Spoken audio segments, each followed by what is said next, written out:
ప్రియమైన జనులారా, నేను మీ అమ్మను. మృత్యువుతో పోరాడి పోరాడి అలసిపోయాను. అయినా మీ అందరి అభిమానాన్ని పొందాక ఇంకా నేను జీవితంలో సాధించాల్సింది ఏముంది? అందుకే వెళ్ళిపోతున్నా. కాని నా హృదయం ఎప్పటికీ మీకోసమే పరితపిస్తూ ఉంటుంది. అలసిన నా గుండె ఆగిపోయిందని వైద్యులు చెప్పారు. కాని మీ సంక్షేమం కోసమే ఆగిపోయిన నా గుండె మళ్ళీ మళ్ళీ కొట్టుకుంటోంది. 15వ ఏటనే మా అమ్మ కోరిక తీర్చడానికి వెండితెరపై నాట్యం చేశాను. మీ అందరికీ నేను బాగా నచ్చాను. అందుకే మీరంతా నన్ను ఎంతగానో అభిమానించారు. చదువుకుని డాక్టర్ అవ్వాలనే నా ఆశలు గళ్లంతైనా మీ అభిమానం నాకు ఉత్సాహాన్నిచ్చింది. మహానటులతో కలిసి నటించే అవకాశం వచ్చింది. చిన్న వయసులోనే నన్ను మీరు పెద్ద హీరోయిన్గా ఆదరించారు. అందుకే మీ రుణం తీర్చుకోవాలనిపించింది.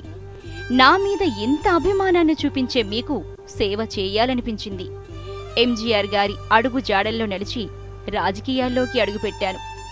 ఎన్నో సవాళ్లు, మరెన్నో దాడులు, ఇంకా ఎన్నో అవమానాలు, అన్నింటినీ మీకోసమే దిగమింగాను.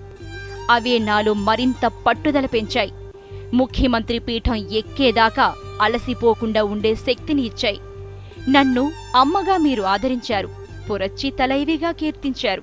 అందుకే మీకోసమే నేను శ్రమించాను. మీ సంక్షేమమే లక్ష్యంగా పరిపాలన సాగించాను. నాపై ఆరోపణలు, కేసులు ఎన్ని వచ్చినా మీ సంక్షేమానికి ఎటువంటి ఆటంకం లేకుండా చూసుకున్నాను. అందుకే మీరు నన్ను మళ్లీ మళ్లీ సీఎంగా చేశారు. మీ రుణం తీర్చుకునే ప్రయత్నమూ చేశాను. సినిమా అయినా, రాజకీయమైనా, వేదిక ఏదైనా మీ అభిమానం నాకు దక్కింది. అందుకే మీరే శ్వాసగా ఇన్నాళ్లు జీవించాను. కాని అనారోగ్యం నా ఊపిరికి ఉరివేసి నన్ను మీకు భౌతికంగా దూరం చేసింది. కాని నా మనసు, హృదయం మాత్రం ఎప్పటికీ మీ మంచినే కోరుకుంటూ ఉంటాయి. మీ హృదయంలోనూ ఎప్పటికీ నాకు స్థానం కల్పిస్తారని ఆశిస్తున్నాను. మళ్లీ జన్మంటూ ఉంటే మళ్లీ మీ సేవకురాలుగా, అమ్మగా పుడతాను.